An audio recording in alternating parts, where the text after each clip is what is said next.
grew up in the Los Angeles area, or more specifically the San Gabriel Valley, then it's more than likely you've driven past the very spot where I'm standing right now. I'm in the City of El Monte, where the 10 freeway meets the intersection of Peck and Valley Blvd. And a long time ago, over 250 African lions were kept right here on this piece of land. Several motion pictures were shot here, and over 2 million people visited this one-of-a-kind place. Today, the roar of the engines have replaced the roar of the lions. But if you come with me, we'll take a look back at the unbelievable forgotten tale of Gay's Lion Farm.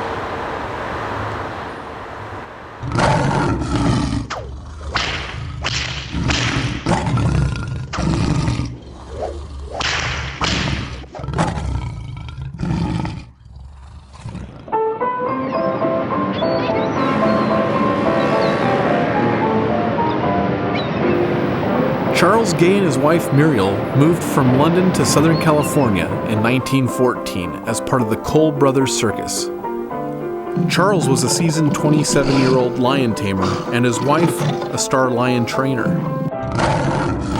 But they fell in love with Southern California and gave up the circus life to settle down. Well, kind of. Their passion for training lions was much more than just a hobby for these two. Intrigued by the early days of Hollywood, Charles Gay sensed the need for trained lions in the movie industry. In 1917, he sunk every last penny they had into purchasing 3 lions of their very own and opened a training facility near the present-day site of MacArthur Park. It wasn't uncommon to see Charles working with his 3 adult lions who listened to his every command. Charles always said that his natural gift with lions was due to a sort of hypnotic eye. So it was no surprise that in no time at all, his lions had contracts with MGM Studios. Slats was one of Charles's best trained lions and would go on to become the very first MGM lion. Charles's other star lion was Numa. Numa and Charles were working in Arizona on the set of The Adventures of Tarzan for a month in 1920. Transporting Numa over such a great distance was no easy task. Food and safety were just 2 small things that needed to be taken into consideration, especially since movie shoots like this were becoming more common and were taking a toll on Charles and wearing on Numa. I think it's needless to say that a large grumpy cat provides for a very hostile work environment. Charles was on various film sets nearly every day, and this left Mrs. Gay to take care of the lions on her own. Visitors to the facility would usually ask, "What kind of place is this?" At a loss for an answer, Mrs. Gay simply explained that it was a lion farm. Muriel thought it sounded like a good idea and convinced Charles that they establish a real lion farm and go into the lion raising business on a much larger scale. The lion exhibit had been doing very well, and over the past 3 years, the number of lions had grown from 3 to 57. They needed a bigger facility. So Charles looked eastward to the unzoned land of El Monte. The area was perfect. And in 1924, Charles began construction of his 5-acre lion farm along Valley Boulevard near Peck Road. He had big plans. Not only would this be a lion farm, it would be a training facility, a theme park, and a movie studio. Now, the studios would have to come to Gay's Lion Farm. The farm opened its doors to the public for the first time on July 1st, 1925. Donna Crippen, lifelong resident of El Monte, remembers the lion farm. You went right to the front of their house. You went right to the front door. It was very, very primitive. It was all like a cabin. And they had different animals, mounted all on the walls. And for a 50-cent admission fee, you'd get one hell of a show. Lions walking tightropes, lions standing in pyramids, lions leaping into the air, lions standing on their hind legs, and Charles Gay would even ride one like a horse. But the most popular act by far was when Numa would walk over and simply sit on Mrs. Gay. And then on weekends, when we were real little, if we were good, our folks would take us there in the afternoons for their shows. But I remember going by there, and we were just real little, and seeing all these cars, because it seemed like it was way out of town. It was just out of Peck and Valley. But today it's nothing. But then those days, it was so rural, and all fields and dairies and things, so it was way out of town. The Lion Farm was set in a profusion of tropical and semi-tropical vegetation and constituted, perhaps, the most unusual showplace in all of California. In Whittier, when I was a kid, it was quiet at night because there weren't a lot of cars, not like now. And so it was really quiet, and at night, in bed, you could hear the lions roar clear from Almani. Palm-shaded pens housed the beasts, and within these enclosed miniature jungles, they could roam or sleep as their wants dictated. Their primitive existence was only interrupted at mealtime or when their master called on them to perform for visitors.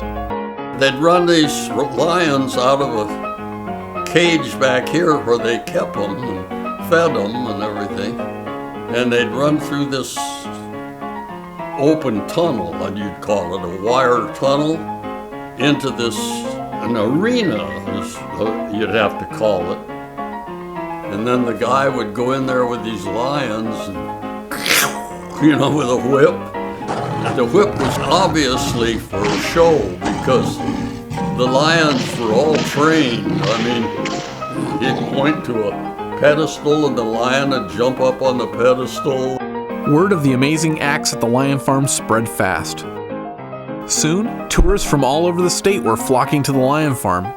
The only thing I can tell you is that, of course, you could hear them when you went, in those days, when you went into Los Angeles, you went past the area where the Lion Farm was. It was a center of attention for a lot of people. It was, one of the things that you did as a tourist was you went to the Lion Farm. It was said, inside of the Gay's Lion Farm brochure, to visit the Great Southwest and not see Gay's Lion Farm was like visiting Egypt and not seeing the pyramids. Even feeding time was a spectacle. 1 ton of meat per day was required to feed these cats. That meat came in various forms: goats, mules, cows, and even horses. It was typically whatever Charles could get his hands on. Each lion had its own individual stall at feeding time to prevent the beasts from killing one another over their food. Charles wanted to become a bigger part of the community, so he became a member of a local service club, the Lions Club. Charles would go on to host an annual Lions Club barbecue. On the menu, barbecued lion. And from what people say, it tasted real good. The city of Whittier had started their own Lions Club in the 1920s, and in attendance was a 5-year-old boy named Monty Wicker. The day they had the first Lions Club meeting in Whittier, in the William Penn Hotels where we met, they went over to Gay's Lion Farm in Almani and got a big male lion that was tame as a kitten, like he was just like a cat in your house. They had him on a leash walking around in the Lions Club meeting. I was impressed because at 5 years old, I'd walked alongside of him and this big lion, and I just mentioned that to another man. I said, I hope he doesn't eat me. And the guy said, no, he couldn't. He doesn't have any teeth.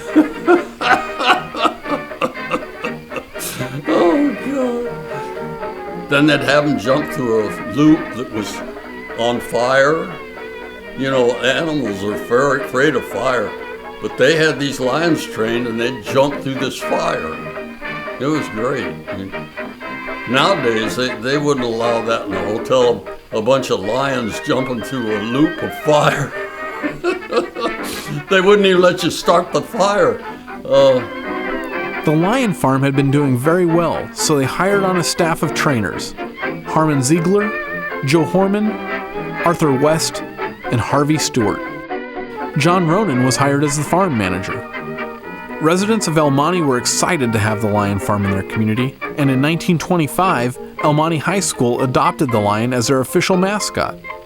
Charles Gay was so proud of this that he would bring a real adult African lion to the high school football games to serve as mascot. And then when they made a touchdown, the lion tamer got the lion out, ran it around the field, and then put it back in the cage again. Muriel Gay raised almost all of the lion cubs by hand. She would feed them a mixture of milk and egg through a bottle while carrying them around in her arms like a baby. She knew every cat's history and disposition. She said that no two were ever alike. Even as the lions grew older, they would still run to her and rub their giant heads against her with the loudest of purrs. But as Charles Gay would tell all of the farm's visitors, there is no such thing as a tame lion, only trained ones.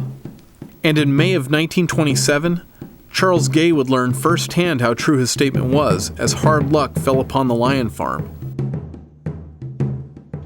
Slats the lion died of appendicitis, and 2 days later, a promising lion choked to death on his dinner. But the topper came when Charles Gay himself was attacked by a lion named Bobby. Bobby had bitten into Charles's right leg so deeply that he had to be taken to the Hollywood Hospital. His wounds were serious, but fortunately not life-threatening. Charles was on the mend and was back to work just in time for the annual Lions Club barbecue. I only remember going there once, just once, and with a group. So, I mean, there was, a great deal of control over what we did. I don't remember ever being frightened by it. Some people were. I don't know why people are, but somehow you cage up a wild animal of any kind, somebody is always afraid they'll get out.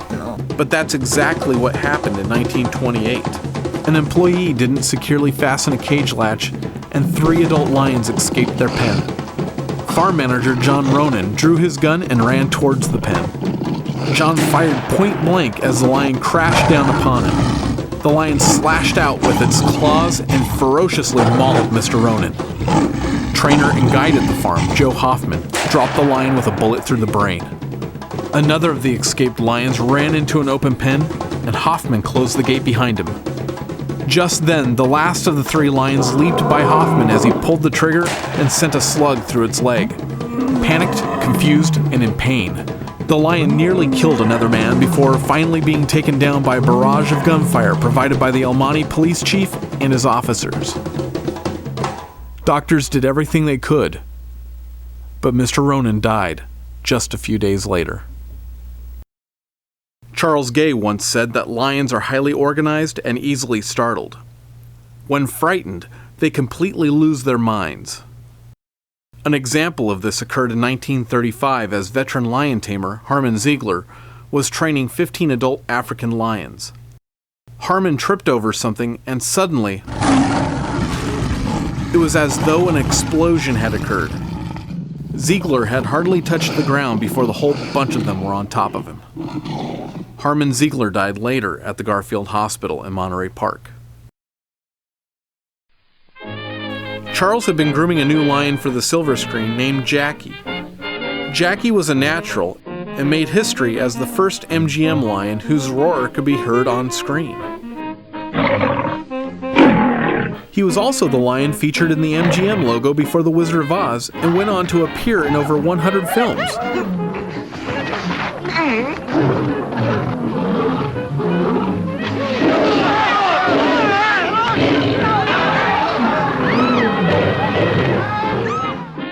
Jackie even appeared with an apprehensive Greta Garbo in this well-known 1926 publicity still taken at the lion farm.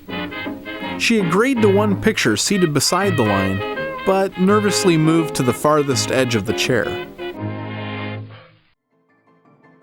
In May of 1927, Charles Lindbergh made his legendary transatlantic flight, which inspired flyers to attempt aviation records of their own.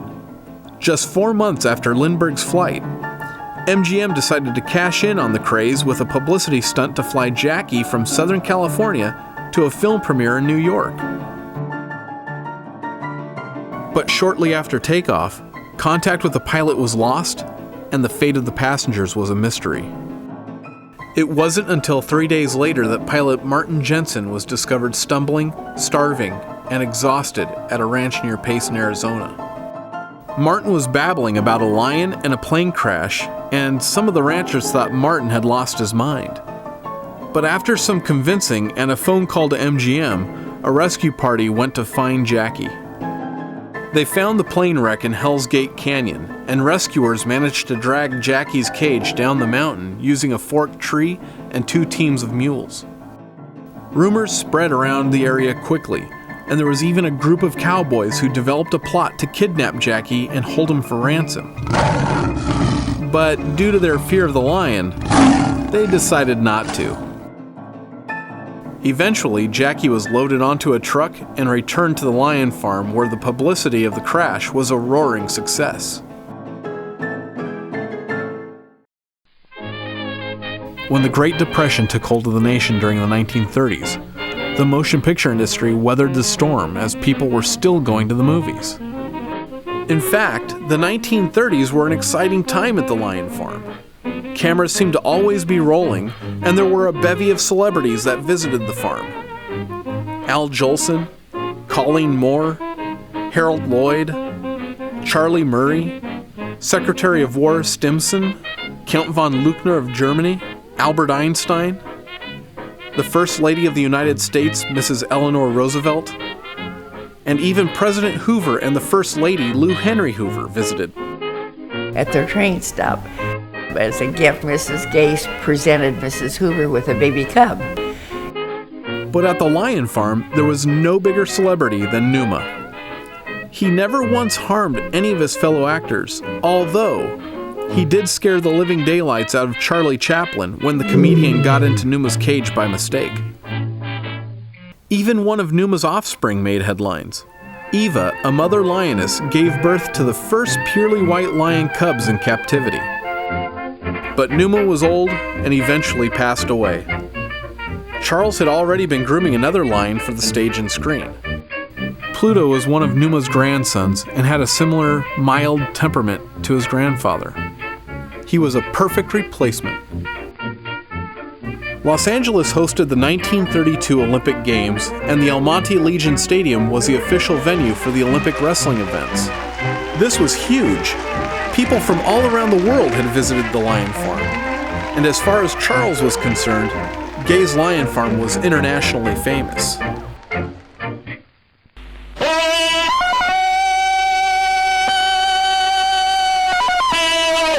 The New Adventures of Tarzan had been filming scenes at the lion farm in 1934.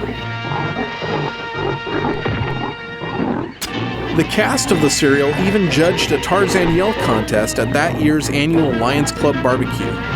The creator of Tarzan, Edgar Rice Burroughs, would sometimes visit the farm during production. I was on location with MGM when the director was shooting a lion charging at the camera. The cameraman and his assistant were located in a wooden box. The plan was to have the lion run and leap to the top of the camera box, resulting in a head-on charge, with the beast rising into the air. But instead, the lion leaped into the box through the hole the camera lens was sticking out from. The assistant cameraman swears by all that is holy that he had gone out the hole the lion came in at the very same time. When they finally pried the cover off the box, they found the cameraman in one corner underneath the camera and the lion in the other. December 7th, 1941, a date which will live in infamy. The surprise bombing of Pearl Harbor officially invited the United States into World War II. Men were signing up and being drafted into the armed forces. Factories were turning out war machines on a level that was unprecedented, and the military needed huge amounts of food for the soldiers. By late 1942, food at home was running short, and the government set a ration on everything, including meat. The farm couldn't continue business under these circumstances, as the lions consumed 1 ton of red meat every day. So Charles and Muriel decided to temporarily shut down the farm until the war was over. In the meantime, they had to find temporary homes for over 150 of their lions. They gave them to the different zoos and stuff. And people later used to think, oh, I went to the lion. I always go out there, there were animals there. But that wasn't between the time that the lion farm closed up till the state took over. That used to be the winter home of the Clyde Bailey circus animals. But that was their winter homes. And then, just like that, the farm closed. By 1945, the war had come to an end, but now Charles was fighting a battle of his own: heart disease. He wanted to open it up after the war was over, but when the war was over, his health was failing too much. He couldn't open it. So that's when he donated the lion that you see out in front of the high school. That's the one that sat in front of their lion farm.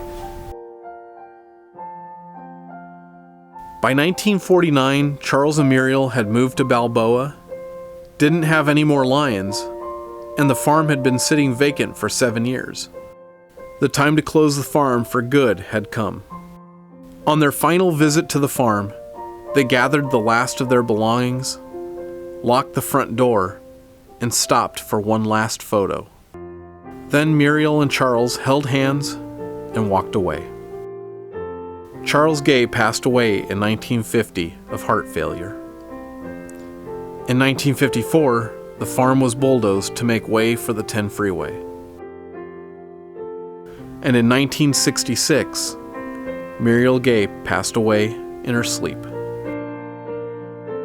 Charles Gay once wrote about a time when he was 9 years old and a circus magician granted him one wish. His folks, for a reward to him, took him to this circus. And he said there was a magician that told him, okay, you can rub your head and make a wish.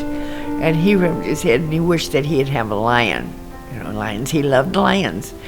And so he always thought later in life, and when he ended up with this lion farm here and it was so successful, he says, I wondered so many times how many kids that day made the wish like he did and had their wish come true.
Tours at the Almani Historical Society Museum are available. Please call the Almonte Historical Society or visit their website for tour information.